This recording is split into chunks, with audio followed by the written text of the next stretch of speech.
क्या आपने कभी थलापति विजय की तरह च्युइंगम खाने की कोशिश करी है? लड्डू बड़ी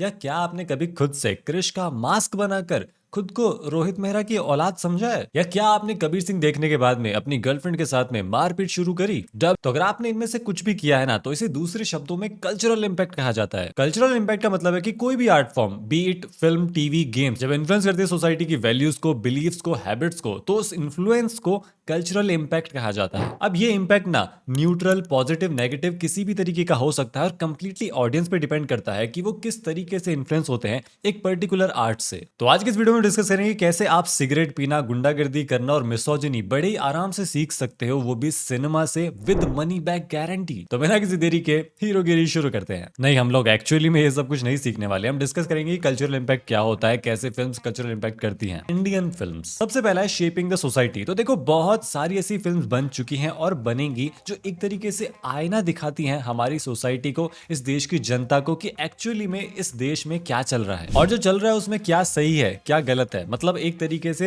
जिस जनता की आंखें बंद है ना, उनकी आंखें खोली जाती है ऐसी फिल्म्स के द्वारा। इंडिया में ना इश्यूज की कोई कमी नहीं है। सोशल इश्यूज पर दंगल, स्लमडॉग मिलियनेयर, आर्टिकल 15, पैडमैन जैसी काफी सारी फिल्म्स बन चुकी हैं। दंगल जहां बताती है कि कैसे विमेन स्पोर्ट्स को सोसाइटी ही चैलेंज कर देती है अपनी बैकवर्ड थिंकिंग की वजह से, तो दूसरी तरफ आर्टिकल 15 बताती है कि कैसे आज भी इस देश के कुछ पिछड़े इलाकों में कुछ पिछड़े सोच की वजह से लोगों को डिस्क्रिमिनेशन फेस करना पड़ता है उनकी कास्ट की वजह से। इकोनॉमिक इश्यूज की बात करें तो 1957 की जो मदर इंडिया फिल्म थी, वो सिर्फ और सिर्फ एक माँ की कहानी नहीं थी, वो अनेक लोगों की कहानी थी जो अपनी फैमिली के सोल अर्नर को खोने के बाद में कितना ज्यादा स्ट्रगल करते हैं। ऐसे देश में जहां पर पॉपुलेशन इतनी ज्यादा है और अर्निंग अपॉर्चुनिटीज इतनी कम है, वहां पर लोग क्या क्या फेस करते हैं यार, ये आप और हम लोग समझ पाएंगे। हम लोग अच्छे से जानते हैं भाई, गरीबी तो हमने भी देखी है भाई, और साइकिल तो मैं भी नहीं खरीद पाया था। 2007 में आई तारे जमीन पर इंडियन एजुकेशन सिस्टम को ही चैलेंज करती है, जहां पर एक बच्चा ना डिसलेक्सिया से सफर कर रहा होता है और वो जैसे तैसे इस रेस के अंदर सरवाइव कर रहा है। एक ऐसी रेस जिसे वो कभी जीत भी नहीं सकता और ना ही उसे उसमें पार्टिसिपेट करना चाहिए था, क्योंकि ना लर्निंग डिसेबिलिटी भी एक चीज होती है जो एशियन पेरेंट्स इतनी आसानी से समझ नहीं पाते हैं। अगर कोई पेरेंट ये वीडियो देख रहा है और अगर आपका बच्चा या बच्ची अच्छे मार्क्स नहीं ला पा रहा है, तो कोई बात नहीं यार, यूट्यूबर तो बन ही जाएगा। तो यार, आगे बढ़ने से पहले आप लोगों के लिए एक छोटी सी अनाउंसमेंट करनी थी कि आप लोगों को पता होगा कि मैं ट्विच पे वॉच पार्टी करता हूँ। जिसको नहीं पता वो ट्विच ज्वाइन कर लेना। वहाँ पे मैं डेली वॉच पार्टी करता हूँ एनिमे की, मूवी की और सीरीज की। लेकिन अब जैसे जो लेटेस्ट कंटेंट आएगा जिसकी हाइप बहुत ज़्यादा होगी, तो वो मैं मेंबर्स ओनली वॉच पार्टी करूँगा डिस्कॉर्ड पे। यानी कि अगर आप इस चैनल पर मेंबर हो या फिर मेरे लाइव स्ट्रीमिंग वाले चैनल पर मेंबर हो या फिर ट्विच पर मेंबर हो, तो डिस्कॉर्ड ज्वाइन कर लेना। डिस्कॉर्ड से अपना ट्विच, यूट्यूब सब कुछ लिंक कर लेना जिससे आपने मेंबरशिप ले रखी है, और आपके लिए वीक में 2 या 3 मेंबर्स ओनली वॉच पार्टीज तो हो ही जाएंगी। बाकी मेरे डिस्कॉर्ड का, ट्विटर का, ट्विच का सबका लिंक डिस्क्रिप्शन में दिया हुआ है, और आपको कोई भी डाउट होता है मुझे ट्विटर पे डीएम भी कर सकते हो, वहां पे मैं जल्दी रिप्लाई कर देता हूँ। Okay then let's continue to the video. Chak De India और क्वीन जैसी फिल्म जो है वो स्टीरियोटाइप्स को तोड़ती है और हमारी सोसाइटी को बताती है कि भाई लड़कियां लड़कों से कम नहीं है। और कमाल की बात ये कि ना, ये फिल्म बिल्कुल भी फोर्स नहीं लगती है, बड़े ही सटल वे में, बड़े नेचुरल वे में एक इंपॉर्टेंट मैसेज को कन्वे किया जाता है एक अच्छी स्टोरी के द्वारा। देखो, ये तो आपको एग्री करना पड़ेगा कि ये दुनिया हमेशा से पेट्रियार्की पर चल रही थी, लेकिन क्वीन फिल्म के अंदर एक कहानी बताई गई एक ऐसी औरत की जिसकी एंगेजमेंट टूट जाती है और उसे अकेले हनीमून पर जाना पड़ता है, और फिर वो सेलिब्रेट करती है फीमेल इंडिपेंडेंस को। अब वैसे तो मैं कहूंगा कि जो फीमेल इंडिपेंडेंस वर्ड है ना, आज की लड़कियों ने इसको कुछ और ही समझ लिया है। उनके हिसाब से फीमेल इंडिपेंडेंस हो गया है इंस्टाग्राम पर नाचना। तो भाई, ना तो ये फीमेल इंडिपेंडेंस है और ना ही ये विमेन एम्पावरमेंट है, पर ऐसा कुछ अचीव करना जो आपकी फैमिली, आपकी सोसाइटी सोच भी नहीं सकती थी और आपको करने से रोक रही थी, वो अचीव करना ही होता है असली सक्सेस और असली फीमेल इंडिपेंडेंस। अब ना, पहले मैं सुनता था बहुत ज्यादा अपने बुजुर्ग लोगों से कि भाई हमारे जमाने में ऐसा होता था, हमारे जमाने में ये होता था, आज की जनरेशन तो खराब है ये सब कुछ, और मेरे को लगता था कि क्या बकवास है ये चीज यार, आज की जनरेशन तो परफेक्ट है। पर अब जब मैं दुनिया भर का कंटेंट कंज्यूम कर रहा हूँ इंस्टाग्राम पर, यूट्यूब पर, तब मुझे भी लगता है कि भाई ये लिटरली एल जनरेशन है। वो सारे बुजुर्गों की बात एकदम सही थी। आजकल लोग ना स्ट्रेंजर्स की वैल्यू तो छोड़ो, वो तो मतलब बहुत बाद की बात है, वो फैमिली की वैल्यू भी करना भूल चुके हैं। और ऐसे ही फैमिली बॉन्ड पर एक फिल्म आई थी पीकू। ये फादर डॉटर के बॉन्ड को बड़े ही अच्छे से दिखाती है और दुनिया को बताती भी है कि आपको किस तरीके से फैमिली की वैल्यू करनी चाहिए। अगर इस फिल्म से एक भी फादर डॉटर के रिलेशनशिप को कुछ अच्छा हुआ हो ना, तो इस फिल्म का काम तो हो गया। अब ये तो हमने बात कर ली इश्यूज की कि कैसे यार एक फिल्म ना लोगों की सोच बदल देती देती है, एक इशू को रेज करती है, कुछ सोल्यूशन भी निकाल कर देती है। पर फिल्म्स ना सिर्फ इतना नहीं करती, टाइम के साथ साथ इंडिया का कल्चर वैनिश ना हो और नए नए लोग इसके साथ जुड़ते चले जाएं, ये काम भी है सिनेमा का। पूरी दुनिया में इंडिया जितना रिच कल्चर किसी का भी नहीं है और इसी कल्चर को प्रमोट करती है इंडियन फिल्म्स। और इसमें ना सब कुछ आता है, डांस आता है, म्यूजिक है, लैंग्वेज है। 2002 में देवदास फिल्म एक लव स्टोरी तो थी, लेकिन वो कितने अच्छी तरीके से प्रमोट करती है इंडियन क्लासिकल डांस को और क्लासिकल म्यूजिक को भी। कभी खुशी कभी गम तो लोगों की फेवरेट ही इसीलिए क्योंकि वो फिल्म इतनी बार दिखाती है कि ट्रेडिशंस कितने ज्यादा इंपॉर्टेंट है, कितना ज्यादा इंपॉर्टेंट माना जाता है उन्हें इंडियन फैमिलीज में, और इंडियन फैमिलीज में कितनी ज्यादा वैल्यू होती है, बड़ों की रिस्पेक्ट करना, छोटों को प्यार करना, ये सब कुछ ना यहीं पर होता है। फॉरेन में मुझे लगता है कि ये पॉसिबल नहीं है। हाँ, ऑब्वियसली मैं हर कंट्री की हर कल्चर की बात नहीं कर रहा, पर most of them are not good. Regional culture की बात करें तो फिल्म्स लाइक बाहुबली या फिर कांतारा उन कल्चर को एक्सप्लेन करती है जिनसे नॉर्थ इंडियंस भी दूर है और बाकी की दुनिया भी उन्हें नहीं जानती। और वो कल्चर बहुत ज्यादा स्पेशल है। बहुत सारे लोग होंगे जिनको बिल्कुल भी आइडिया नहीं था कर्नाटका के उस रिचुअल डांस फॉर्म के बारे में, लेकिन अब कांतारा देखने के बाद में सब लोग समझ चुके हैं कि आखिर में वो क्या था और हमेशा याद भी रखेंगे।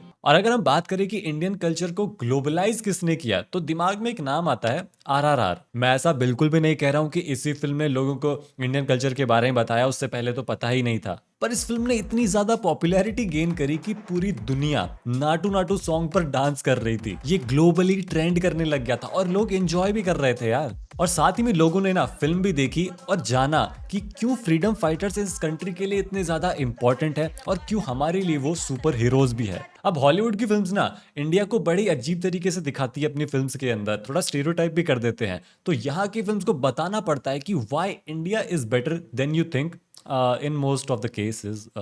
सब में तो नहीं है। हाल ही में कल्कि ने भी बहुत ज्यादा पॉपुलैरिटी गेन करी है ग्लोबली, और उसने दुनिया को बताया कि the history is so rich कि फ्यूचर भी ऑलरेडी लिखा जा चुका है हजारों साल पहले। I mean this is insane. अब सबसे इंटरेस्टिंग कल्चरल इंपैक्ट की बात कर लेते हैं, इन्फ्लुएंसिंग फैशन एंड लाइफस्टाइल। ओ भाई साहब, मतलब ये देश ना सिनेमा से ह्यूमन राइट्स सीखे ना सीखे, हेयर स्टाइल जरूर सीख जाता है। मतलब हर साल ना एक आधी फिल्म ऐसी आती है जो कंप्लीटली फैशन को बदल कर रख देती है या फिर एक नए फैशन को ट्रेंड में लेकर आ जाती है। मुझे याद है कि जब तेरे नाम आई थी तब वो जो सलमान खान का जो मिडल पार्टीशन वाला हेयर स्टाइल था वो कितना ज्यादा पॉपुलर हुआ था। मैंने खुद ने ट्राई किया था, हालांकि मेरी फैमिली ने, मेरे पेरेंट्स ने मेरे को नहीं करने दिया। वो फैमिली वैल्यू वाली फिल्म दिखानी पड़ेगी। शोले फिल्म से तो उस डेनिम जैकेट का ट्रेंड ही चल गया था। आज तक मैंने देखा है लोगों को उस तरीके के कपड़े पहनते हुए, मैंने खुद ने पहने थे, ऑब्वियसली मॉडर्नाइज स्टाइल के साथ में, लेकिन हाँ कलर कॉम्बिनेशन कुछ वैसा ही था। SRK का सिग्नेचर पोज जो है, जो उस पहली फिल्म से पॉपुलर हुआ था, लोगों ने वो पता नहीं कितनी बार रिक्रिएट किया था उस टाइम भी और आज भी करते हैं। और उस टाइम वो लोग सेम जैकेट भी पहना करते थे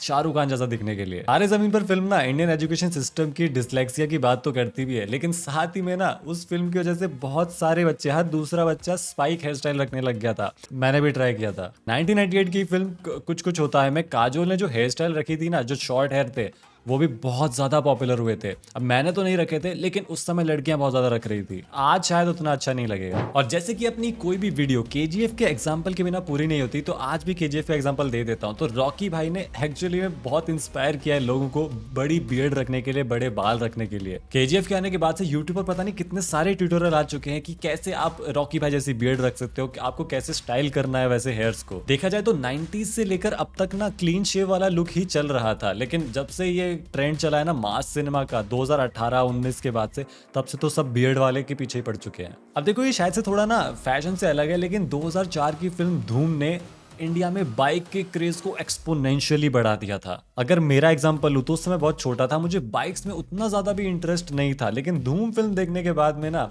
बाइक ही बाइक दिखती थी मुझे हर जगह पे। मैं पूरे कहीं पे भी जा रहा हूं तो बाइक्स को ही नोटिस कर रहा हूं, यहाँ तक कि कॉपी पे अगर नेम स्लिप भी लगानी है ना तो मैं बाइक वाली लेकर आता था। और जो धूम का थीम म्यूजिक था ना, वो आज भी आपको भी याद होगा, हर किसी को याद होगा। यहाँ तक कि जो ट्रक्स चलते हैं ना, वो आज तक धूम के म्यूजिक को हॉर्न की तरह यूज करते हैं। मेरे हिसाब से ना Dhoom franchise is one of the most influential films, चाहे वो म्यूजिक की बात हो, फैशन की बात हो या फिर बाइक्स की बात हो। ये जवानी है दीवानी देखने के बाद में तो ना भाई हर बंदा बनी बन गया था। किसी को पढ़ाई नहीं करनी थी, सबको गिरना था, उठना था, दौड़ना था, लेकिन पढ़ाई नहीं करनी थी। हाँ, आज वो सब लोग एक दिन की लीव के लिए 2 हफ्ते पहले एप्लीकेशन डालते हैं ऑफिस में। सेम ही केस है दिल चाहता है और जिंदगी ना मिलेगी दोबारा का। ये जो तीनों फिल्म मैंने अभी बताई, ये जवानी दीवानी, दिल चाहता है और जिंदगी ना मिलेगी दोबारा, ये टूरिज्म को प्रमोट करती है। अब वो बात अलग अलग है कि सबका पैकेज अलग है। इसमें सबसे सस्ता दिल चाहता है वाला है, क्योंकि बाकी दोनों तो फॉरेन में जाते हैं, और जिंदगी ना मिलेगी दोबारा में तो वो लोग स्पेन ही चले गए यार। अब जो अमीर लोग होंगे बहुत ज्यादा, वो फिल्म देख के गए होंगे स्पेन, पर भाई मेरे जैसे लोगों ने तो सबसे पहले ये सोचा था कि भाई ये 50 रुपए पाव टमाटर से होली कैसे खेल सकते हो आप लोग। और फाइनली बात कर लेते हैं क्रिश की। तो क्रिश ना एक फिनोमेना था। मैंने खुद ने पता नहीं फिल्म देखने के बाद में कितने सारे मास्क बनाए थे क्रिश बनने के लिए। शॉप्स पर भी क्रिश के मास्क और क्रिश का जैकेट ना कुछ ज्यादा ही फेमस हो गया था बच्चों के लिए ऑब्वियसली। और यहाँ तक कि कुछ बच्चों ने तो ना क्रिश का मास्क पहनकर स्टंट भी कर दिया था। ऑब्वियसली ये नेगेटिव इम्पैक्ट है, पर क्रिश का जो इम्पैक्ट था बच्चों के ऊपर, इस चीज को रेप्लिकेट करना ही मुश्किल है। आज के टाइम में मेरे ख्याल से एनीमे थोड़ा बहुत वो काम कर रहा है कि बच्चों के ऊपर कल्चरल इम्पैक्ट डाल रहा है। जिस तरीके से आजकल बच्चे बात करने लग गए हैं, वो बिल्कुल वो शॉनेन के जो मेन कैरेक्टर की तरह बात करते हैं, उसी की तरह स्टाइल भी करते हैं, काफी बार वैसी ही बातें भी करते हैं। तो ये भी कल्चरल इम्पैक्ट ही है, भले आपको पसंद आए ना आए, लेकिन हाँ, एनिमे देखकर बच्चे एनिमे जैसे हो रहे हैं। मैं इस चीज को उतना अच्छा इम्पैक्ट नहीं मानता हूँ, क्योंकि वो जापान का कल्चर है, वो यहाँ का कल्चर नहीं है। वो एनिमे बनाया गया तो उस कंट्री को दिमाग में रखकर बनाया गया था। अगर आपको किसी एनिमे से इन्फ्लुएंस होना ही है तो आप विनलैंड सागा से हो सकते हो। ये सीरीज आपको बताती है कि क्यों आपको किसी भी इंसान को अपना एनिमी नहीं समझना है, और क्यों वायलेंस कभी भी एक रास्ता नहीं है। इस सीरीज के लीड कैरेक्टर थॉरफिन की कहानी वेंजेंस से शुरू होती है, वायलेंस से शुरू होती है और रिडेम्पशन की तरफ जाती है। और सिर्फ रिडेम्पशन ही नहीं, थॉरफिन का जो कैरेक्टर है वो आगे चलकर दूसरे लोगों के लिए जीता भी है। अब सच बताऊं तो इस सीरीज ने मुझे तो काफी ज्यादा इंपैक्ट किया है और मेरी सोच को भी बदला है। तो ये भी एक कल्चरल इम्पैक्ट ही है। अगर काफी सारे लोग इससे इंस्पायर होकर लड़ाई झगड़ा बंद कर देंगे तो भाई क्या ही मतलब सोसाइटी बन जाएगी। तो यार आप लोग प्लीज कमेंट सेक्शन में बताना कि आपने आज तक इतनी सारी फिल्म देखी हैं, तो कौन सी ऐसी फिल्म थी जिसने आपके फैशन सेंस को बदल दिया, या फिर आपकी हेयर स्टाइल को बदल दिया, या फिर आपकी सोच को ही बदल दिया। बाकी वीडियो अच्छी लगी तो लाइक और शेयर कर देना, और मैं आपको मिलूंगा अगली वीडियो में।